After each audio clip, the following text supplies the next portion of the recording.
Well, I know the people will support you, Lois, because you connect with them. Like Disney connects with its audience. You the cow! No, you the cow! Wow, Disney gets us! Son, I know it's not The Simpsons, relax. This next part's my favorite part, cause it's time to shine. Gonna do the— Wow! A new Tariq video? Hey bro, I clicked this faster than Chris Brown died and stomped the yard. Yeah? Yeah, bro, I clicked this faster than Chris Brown died and stomped the Yeah? yard. You know, y'all made me like this. So, I remember a lot about 2004. I remember when Foster's Home first came out. That was back before they started drawing Mac's mouth all weird and shit. And before he told the only black girl in town that nobody likes her because she's different. Wait, what the fuck? Nobody likes you. Mad Villainy came out in 04, but I wasn't listening to that shit yet. I was focused on Jadakiss. That nigga was asking the real questions. Why you in stack instead of trying to be fly? Why is ratting at an all-time high? Why are you even alive? Yes, sir! This nigga's spitting. Damn, nigga! Oh, those were the days. Like shit. Far removed from all of this was Disney's Home on the Range, their final 2D animated film before The Princess and the Frog in 2009. I think I saw this in theaters, but I can't really remember.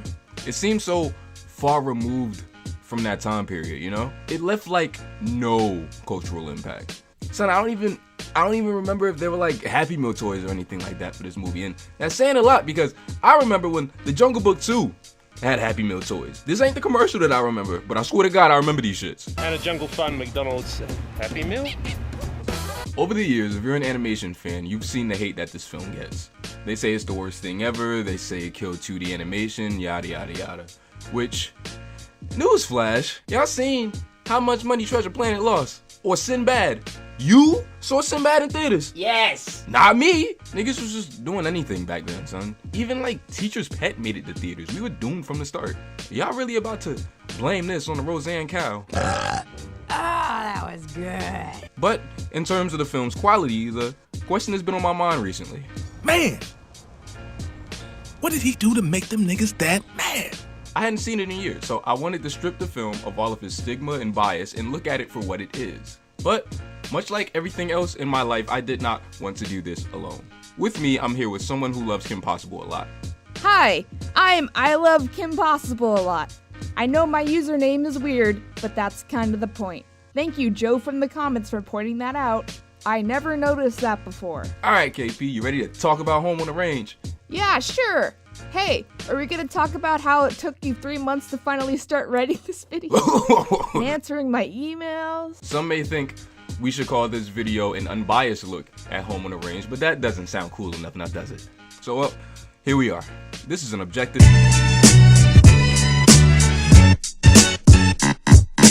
You're probably thinking, gee, Tariq, you sure do talk about a lot of Disney stuff.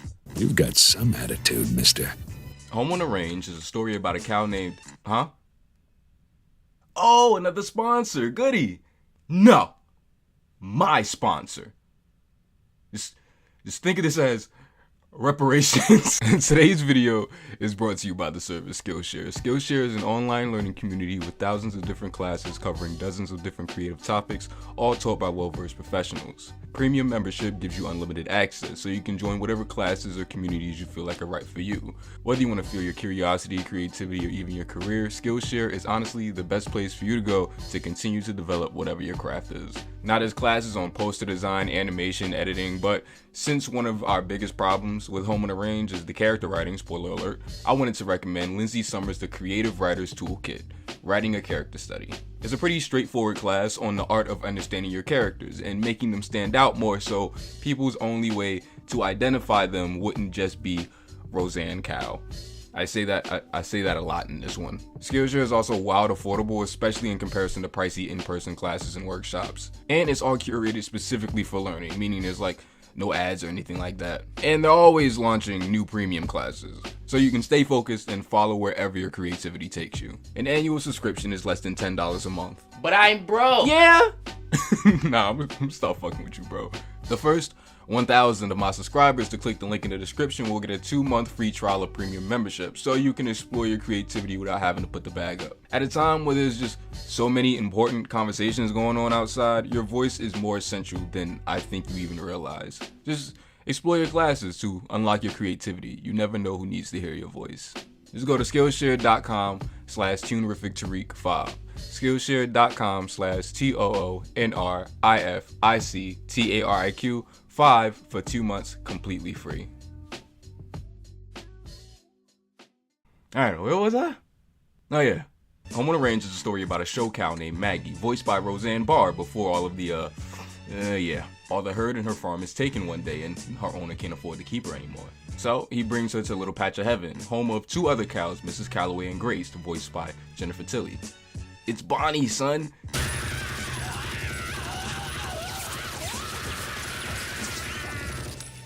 I think next time you should bring someone else. Everything's all happy, pretty and cute, whatever. That is until they get a notice that the farm's gonna be shut down unless Pearl, the owner, can come up with $750.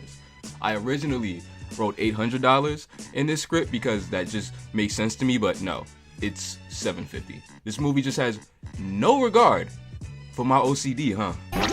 I never really understood that logic. Like, if a bad guy who likes slapping butts is buying all this stuff, why does the bank need money? Anyway, it's up to the cows who take pity on an old lady to save the day by catching the Yodelmeister here, who has a bounty over his head. Along the way, we meet dumb horse dude Buck, voiced by Cuba Gooding Jr., who wants to be the horse of the main serious bounty hunter, cause he's cool like that, I guess, which soon happens. The film soon turns into a race of who can catch this guy first, Buck or the Cow Gang. Like, the Cow Gang sounds like a really, really bad band name. No, it's the band that's sponsored by Chick-fil-A. There we go. There's my joke. Thanks for coming. After a quick misunderstanding, Rico the edgy man mistakes Buck for being afraid of cows. So now Buck wants to prove that he can catch Slim all by himself. What could possibly go wrong? The girls themselves have a lapse of faith until a rabbit dude named Lucky Jack helps them locate Slim's hideout. Soon after that, Buck learns that his hero is basically not who he thought he was. Imagine that! Everyone is able to work together to save the missing cows and bring Slim to justice, and that's it. That's the movie. I imagine there was a push for a roller coaster intention for the parks with all this fanciness in the third act, but based on how this movie did, I don't see that happening. So I actually like the film's setup. If you've seen a lot of westerns, you can tell that they were trying to pay homage to the genre. All of the tropes are here. The hero's trying to protect their home, the unlikely pairing on some The Searchers shit. They even got the native whose life is negatively affected by the white man. Yes, really, no, I swear to God, I'm not even like looking too deep into that. They do the showdowns, they do the crossfade transitions. There's definitely a lot of attention to detail here in some respects. The only thing I don't think that they nail is the burlesque girls. American Dad did it way better than they ever could. I want it all day long. I'm addicted like it's wrong. I want it all day long. I'm addicted like it's... What you gonna do with that dessert? Do-a-do-a-dee-da-dee-da-do-da. Shit, I mean, like, Kids Next Door even did an alright job at this, but I already showed one clip. I'm good on showing another one. Daddy, son! I like some of the stupid shit that it does. Like, a plot point is that one of the villain's nephews sat in the same spot every day and his head is shaped like the little patch of heaven farm. Gil? Am I correct in assuming that each and every time we brought a herd back to this secret lair, you managed to sit in the exact same spot, blocking that choice piece of property from my view? This is my comfy place. Like, I'm not mad at shit like that. I actually think it's kind of funny. I feel like Disney only made this movie so they could have leeway to call 3 women heifers in front of a bunch of kids for an hour and a half, because they definitely get that bar off at least like 15 times. Don't you heifers get it? Cut-chewing heifers. Come on, you crazy heifers, come on. Hasta la vista, heifers!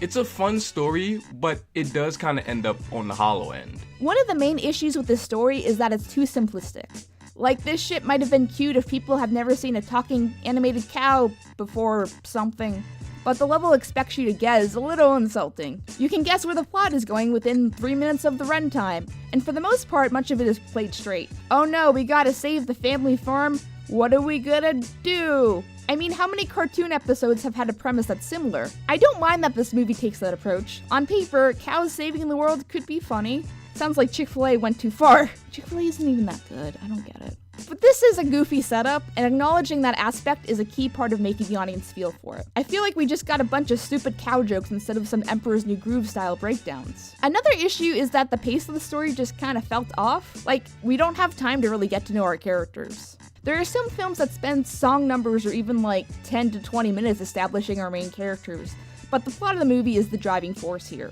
We don't really get to see and spend a lot of time, for example, with Maggie and why she's sad to lose her original farm. Maybe if we got to know Maggie through her experience on the other farm and the heartache of losing her own home would have made her more relatable. Like, under all the stupid fucking cow jokes, she's just frustrated about all this change.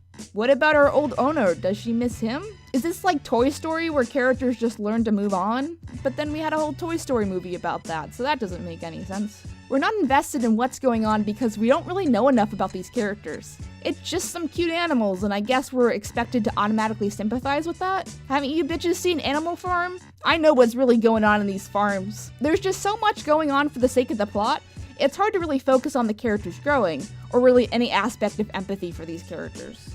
Yeah, and like, there's like 50 things going on. Like, sure, the girls want to save the farm. Yeah, but don't forget about fucking Cuba Gooding Jr. horse jumping around and shit.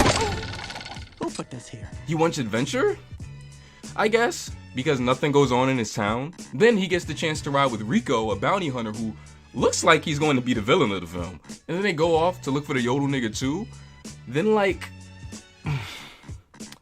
Rico ditches him because he can't sit the fuck down, and Cuba Gooding Horse is like, man, fuck that, I'm gonna find a bad guy myself and show Rico I got the juice. What the now? Yeah, and at the same time, Pearl's sick because she's missing 3 fucking cows. The girls start taking too long, so the farm thinks they just ran off and took the money for themselves, which, what are these cows gonna do with $750 by themselves? Then there's this extra thing where the villain is trading the cows that he stole for even more money to this nigga who we meet in, give me a second, 49 minutes into the film. It doesn't make any sense for mad reasons. But what do I know, son? I made back to you. Then like, the villain pays off Rico, which kind of defeats the purpose of having him in the film, but I don't know. There's a rabbit, there's a train, there's a flood, I don't know, man. I guess in theory, this isn't a lot, right? But I think my issue here is that this movie isn't long. They could have spent their time elsewhere with other things. The bottom line here is that the film seems to prioritize all the wrong things. It puts so much weight on the story that it doesn't let itself breathe. Alright, KP, who's your favorite character, the villain? I'm not very good at my job.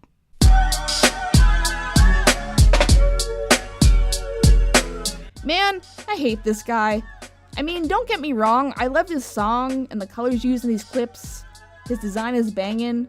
We'll talk about the art on display here later, but like, similar problems I've mentioned before. If he just wants to get rich, that's really boring. Go rob the bank, for God's sake, cause why are you fucking with all these cows? We all want to get rich, but we're not gonna steal a bunch of fucking cows by yodeling them into submission. Yeah, that's what does it for me. It doesn't really have a solid, like, motivation. It's like the most important thing when creating a villain character. You just mad niggas won't let him yodel? I guess, I don't know. I only get that from this one line. They don't circle back to it much afterwards. Back in the day, I worked the highfalutinest ranches you ever seen. But those stuck-up ranch bosses couldn't appreciate my talents. Maybe they just didn't like your singing.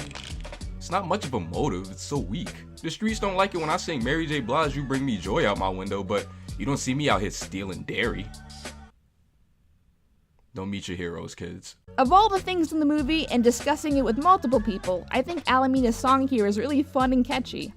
Many people I ask say, this movie was boring, but I do have the cow yodel song on my iPod. Do people still use iPods? Well, anyway, I think there's something to say about how visually appealing the sequence is as well. Like, I would imagine if this was part of a better movie, it would be praised more often. It's like a cow rave. I feel like if this film came out now even, Alameda would be a pride symbol or something, just because of how flamboyant he is. No way is that man straight. Too much butt slapping. Hey, good game. Get some slap ass. I think in my Emperor's New School video, I'll call this movie that Roseanne Cow movie with a few songs that I like. And this is definitely one of the ones that I meant. Like KP said, the visuals that they do here are really dope. He has this really strange Pied Piper thing going on with his vocals. That's what he uses to steal the cows. Me personally, I like how they articulate this a lot, with the cows lighting up and changing colors when they get hypnotized. I like to think that this is where the meat for the pretty patties comes from. It's not a funny joke. Get this out of my script, sir. He don't fraud, he don't yell, still he drives them doggies well, which ain't easy when your chaps are labeled XXXXL. I think the best thing that they do with him, that's not even a damn song, it doesn't really even have much to do with him. Like Grace, the Jennifer Tilly cow, she's supposed to be tone deaf. They do a couple jokes with her like that. You better hurry up around that mountain. So she's the only one that the yodeling doesn't affect. You gotta give credit where it's due. I always thought that was really clever. Everything else, it's a no from me dog like shit. Alright, here we are. It's the middle of the video. Time for an ad break. Got a good joke you wanna go out on? Sell out.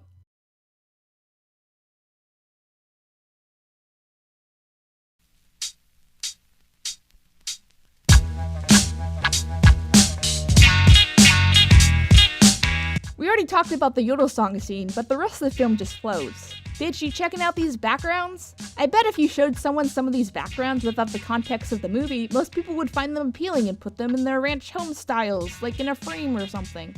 That's a shame too. It's frustrating that some of these amazing visuals were in a film that just kind of is a mess everywhere else. In movies that we tend to like better, breaking down why we like them, even the direction of the art, is part of the magic of the puzzle. How the art and the small details can contribute to the mood, and how each scene makes us feel. That's another odd problem. Since this whole movie takes place only over a day, you can't really have much variation in the actual mood of the pieces, just changing up the backgrounds from day to night, really. I also really love the way the Steve Buscemi character is designed. I gave up clown college for this. Beautiful, it's beautiful. Beautiful film. Chef kiss type shit. Mwah, you know what I mean? After you've seen this movie as much as I have, goddamn, you start to appreciate what you're looking at here. The color scheme is more akin to those Disney family-friendly westerns. A real hot lead and cold feet type beat.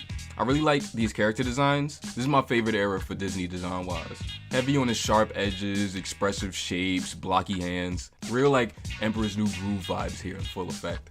I'm just a weird animation guy in general, so I notice shit like Pearl having different line work quality than the rest of the cast. It's a good look. Bruce went crazy on this one.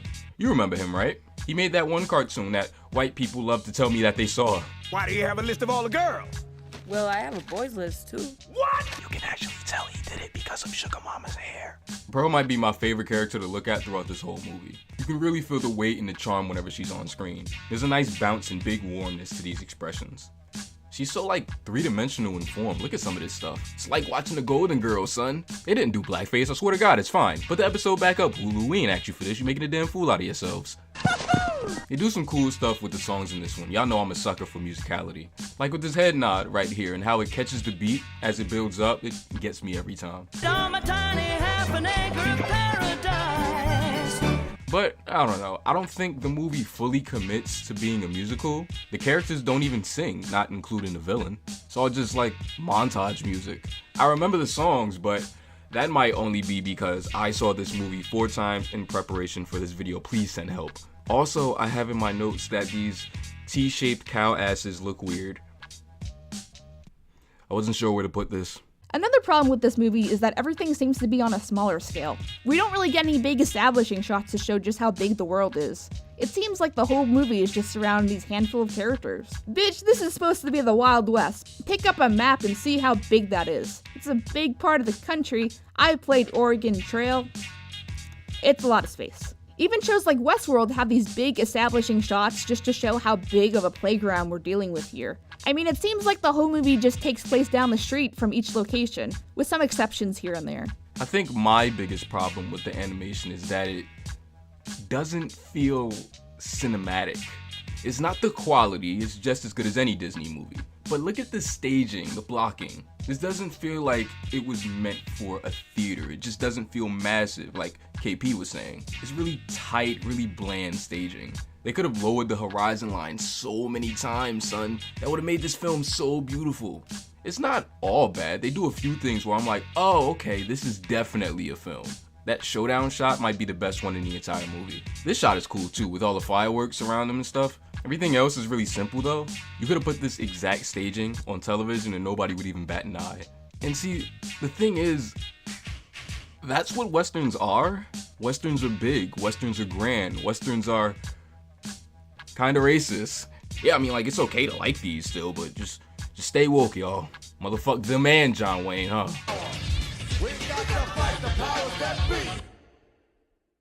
Also, I know I'm fucking up my segue, but like, are these CG cows? Ugh.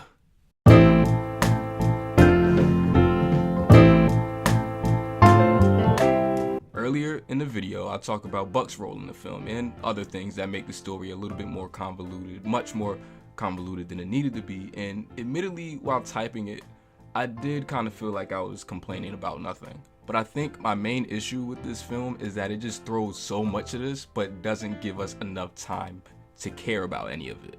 Maggie, our main character, is introduced through narration. This is literally the first bar said in the entire film. Home on the range.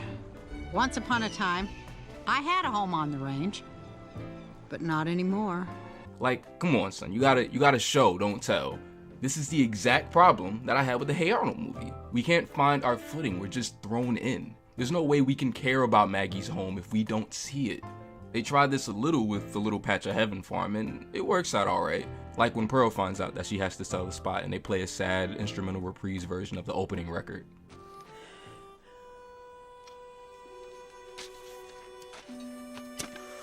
Ooh, ooh. That sure took the starch right out of me.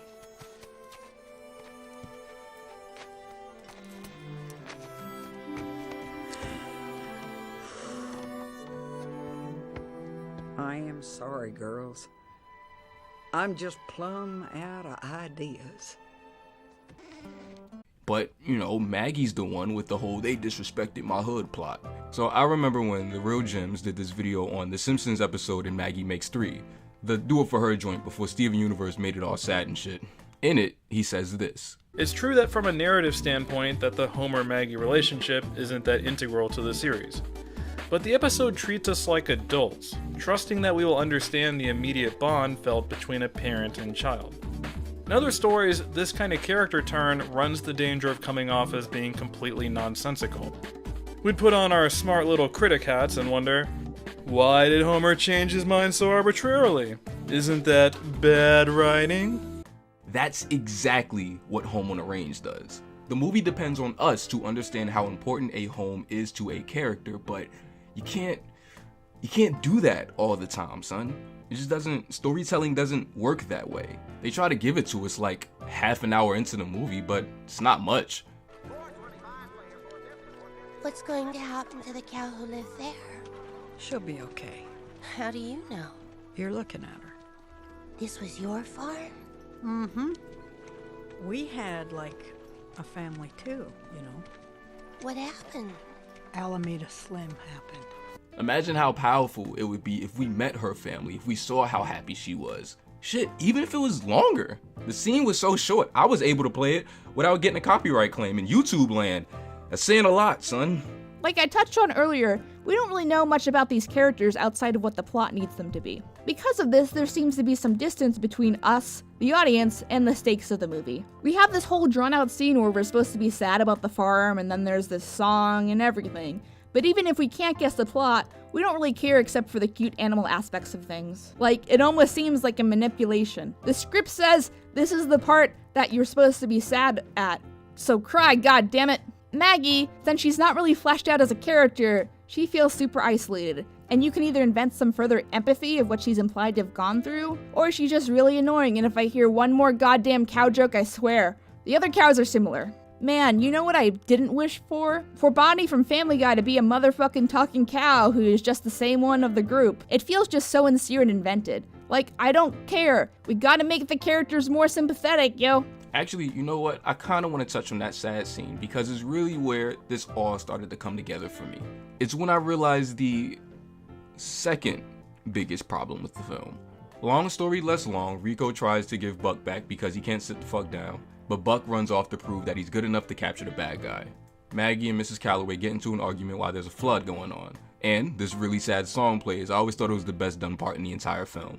Rain is pouring down like the heavens are heard. Seems like it's been dark since the devil knows when. How do you go on never the sun ever shine again? We see a shot of the sheriff finding out that Buck is lost. And I always loved it because we see how important he is to him. Like, look at these expressions. It works. It's really great. So, what's the problem? It doesn't fucking mean anything. They set this up and it has zero payoff. In the end, the girls reunite with Pearl, but we never see Buck reunite with the sheriff. Why show us this as if it's an important moment in the story and theming if there's no payoff? There's no reason for it. Yeah, the inclusion of the sheriff scene just seems to be filler to pad out the whole Song of Sadness. What's really weird is that even in the beginning of the movie, we don't really see a closeness between the sheriff and Buck. It's like, I need a horse, and the sheriff's like, take this one, I guess. Like, is there even delay in this? The sheriff didn't say, Buck is a special little pony, he's my drinking buddy during my cow-themed divorce, or something. So to see that the sheriff is now sad about Buck, and like we said, there is no payoff, makes it seem like this slapped together aspect of the movie. And that's when I realized not only do I not care about anyone, but none of these arcs or relationships are complete. We don't know what the farm means to Maggie. We don't see Buck reunite with the sheriff. We don't know why the villain's so upset. The rabbit kind of doesn't do anything. Like, I get why he's here, but so what? I don't care about you. I'm still trying to figure out if I care about John Goodman's wife. Home on the Range's biggest problem is that it's a character-driven film with no character. Will the sun ever shine again?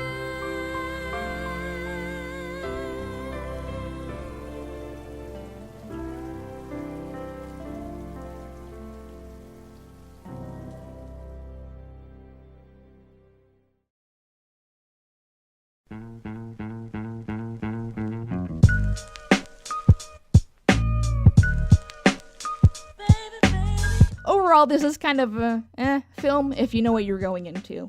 I think it's best said by the crew, but this should have been a short, not a relatively short theatrical film. It seems like the studio was just willing to prove to themselves that they could still finish this movie. I imagine if this was made in 3D, the audience response would have been the same, and it's really frustrating to see that Disney management at the time thought this was acceptable when so much was on the line here. Just because we have a 2D film with cute animals doesn't mean we're gonna make money, guys. That being said, I don't think it deserves the title as the one that killed 2D, because it doesn't really show the absolute worst besides everything.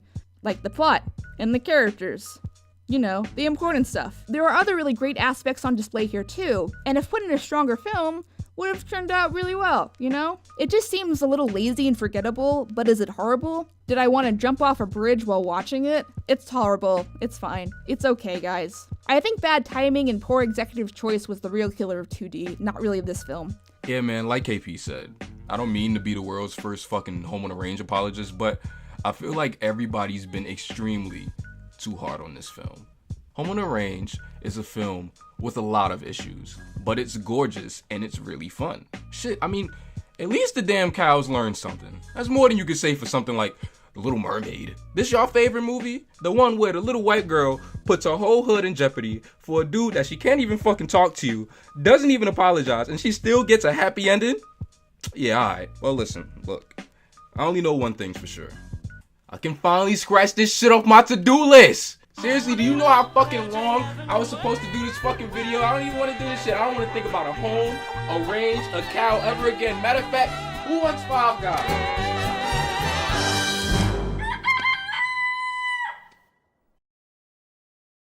Bitch, if you're buying, comment below if you want us to get you Five Guys and we might get you some, but like, not really. Show's over, KP.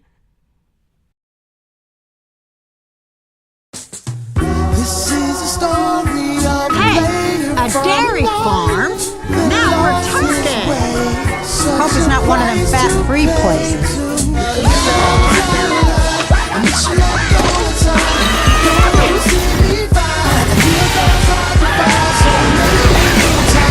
They can't take my place. Like, I've been hit through twisters, blizzards. Sam, this is my home. I was just having one for the road when I heard all the nice stuff you guys were saying about me. Well, it's your call, Calloway. Is this barnyard big enough for the both of us? Only if you let me wear the hat.